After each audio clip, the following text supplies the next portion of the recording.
ಶ್ರೀ ಶಿವಲಿಂಗೇಗೌಡರನ್ನು ನೂತನ ಸಚಿವರಾಗಿ ಅಧಿಕಾರ ಪದದ ಮತ್ತು ಗೋಪ್ಯತಾ ಪ್ರಮಾಣ ವಚನವನ್ನು ಸ್ವೀಕರಿಸಲು ವೇದಿಕೆಗೆ ಆಹ್ವಾನಿಸುತ್ತೇನೆ.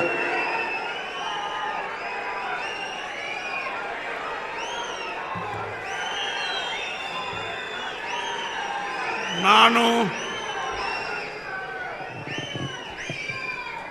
ಕುಡುಕುಂದಿ ಮಂಜೇಗೌಡ ಶಿವಲಿಂಗೇಗೌಡ ಎಂಬ ಹೆಸರಿನಾದ ನಾನು ಕಾನೂನಿನ ಮೂಲಕ ಸ್ಥಾಪಿತವಾದ ಭಾರತದ ಸಂವಿಧಾನದ ವಿಷಯದಲ್ಲಿ ನಿಜವಾದ ಶ್ರದ್ಧೆ ಮತ್ತು ನಿಷ್ಠೆಯನ್ನು ಹೊಂದಿರುತ್ತೇನೆಂದು, ನಾನು ಭಾರತದ ಸಾರ್ವಭೌಮತ್ವವನ್ನು ಮತ್ತು ಅಖಂಡತೆಯನ್ನು ಎತ್ತಿ ಹಿಡಿಯುತ್ತೇನೆಂದು ಮತ್ತು ಕರ್ನಾಟಕ ರಾಜ್ಯದ ಮಂತ್ರಿಯಾಗಿ ನನ್ನ ಕರ್ತವ್ಯವನ್ನು ಶ್ರದ್ಧಾಪೂರ್ವಕವಾಗಿ ಮತ್ತು ಅಂತಃಕರಣಪೂರ್ವಕವಾಗಿ ನಿರ್ವಹಿಸುತ್ತೇನೆಂದು, ಭಯ ಅಥವಾ ಪಕ್ಷಭೇದವಿಲ್ಲದೆ ರಾಗಭೇದವಿಲ್ಲದೆ ಎಲ್ಲ ಬಗೆಯ ಜನರಿಗೆ ಸಂವಿಧಾನಕ್ಕೆ ಮತ್ತು ಕಾನೂನಿಗೆ ಅನುಸಾರವಾಗಿ ನ್ಯಾಯವಾದದ್ದನ್ನೇ ಮಾಡುತ್ತೇನೆಂದು ದೇವರ ಹೆಸರಿನಲ್ಲಿ ಪ್ರಮಾಣ ಮಾಡುತ್ತೇನೆ.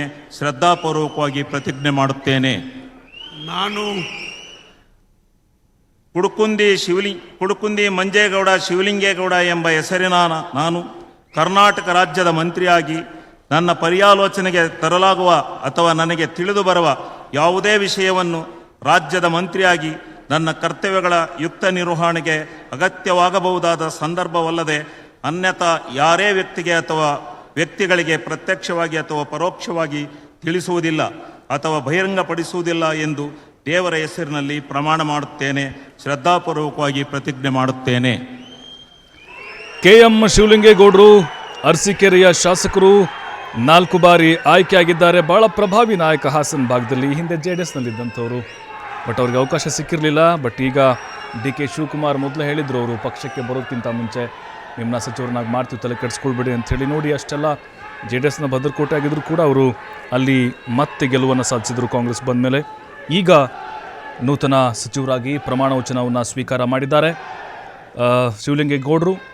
ಈಗ ಸದ್ಯಕ್ಕೆ ಹಾಸನಕ್ಕೆ ಸಂಬಂಧಪಟ್ಟಾಗ ನಾವು ನೋಡೋದಾದರೆ ಮುಂದಿನ 28ರ ಚುನಾವಣೆಗೂ ಕೂಡ ಭಾಳ ದೊಡ್ಡ ಮಟ್ಟದಲ್ಲಿ ಪಕ್ಷಕ್ಕೆ ಅನುಕೂಲ ಆಗುತ್ತೆ ಅನ್ನುವಂತಹ ವಿಚಾರ ಇಟ್ಕೊಂಡು ಆ ಉದ್ದೇಶಕ್ಕೋಸ್ಕರ ಅವ್ರಿಗೆ ಈಗ ಅವಕಾಶವನ್ನು ಮಾಡಿಕೊಡಲಾಗಿದೆ. ಸಿದ್ದರಾಮಯ್ಯನವರ ಅವಧಿಯಲ್ಲಿ ನಿರೀಕ್ಷೆ ಇಟ್ಕೊಂಡಿದ್ರು, ಆದರೆ ಆಗಲಿಲ್ಲ. ಬಟ್ ಎಲ್ಲೋ ಒಂದು ಕಡೆ ಈಗ ವಲಸಿಗರಿಗೂ ಕೂಡ ಕಾಂಗ್ರೆಸ್ನಲ್ಲಿ ಅವಕಾಶವನ್ನು ಮಾಡಿಕೊಡ್ತಾ ಇದ್ದಾರೆ ಅನ್ನುವಂಥ ಒಂದು ಸಂದೇಶ ಕೂಡ ಈ ಮೂಲಕ ರವಾನೆ ಆಗ್ತಾ ಇದೆ. ಒಕ್ಕಲಿಗ ಸಮುದಾಯಕ್ಕೆ ಸೇರಿದಂತಹ ಪ್ರಭಾವಿ ನಾಯಕರ ಗುರುತಿಸ್ಕೊಂಡಿದ್ದಾರೆ ಮತ್ತು ಸರ್ಕಾರದ ಪರವಾಗಿ ಸದನದಲ್ಲಿ ಭಾಳ ದೊಡ್ಡ ಮಟ್ಟದ ಒಂದು ಶಕ್ತಿಯಾಗಿದ್ದಾರೆ.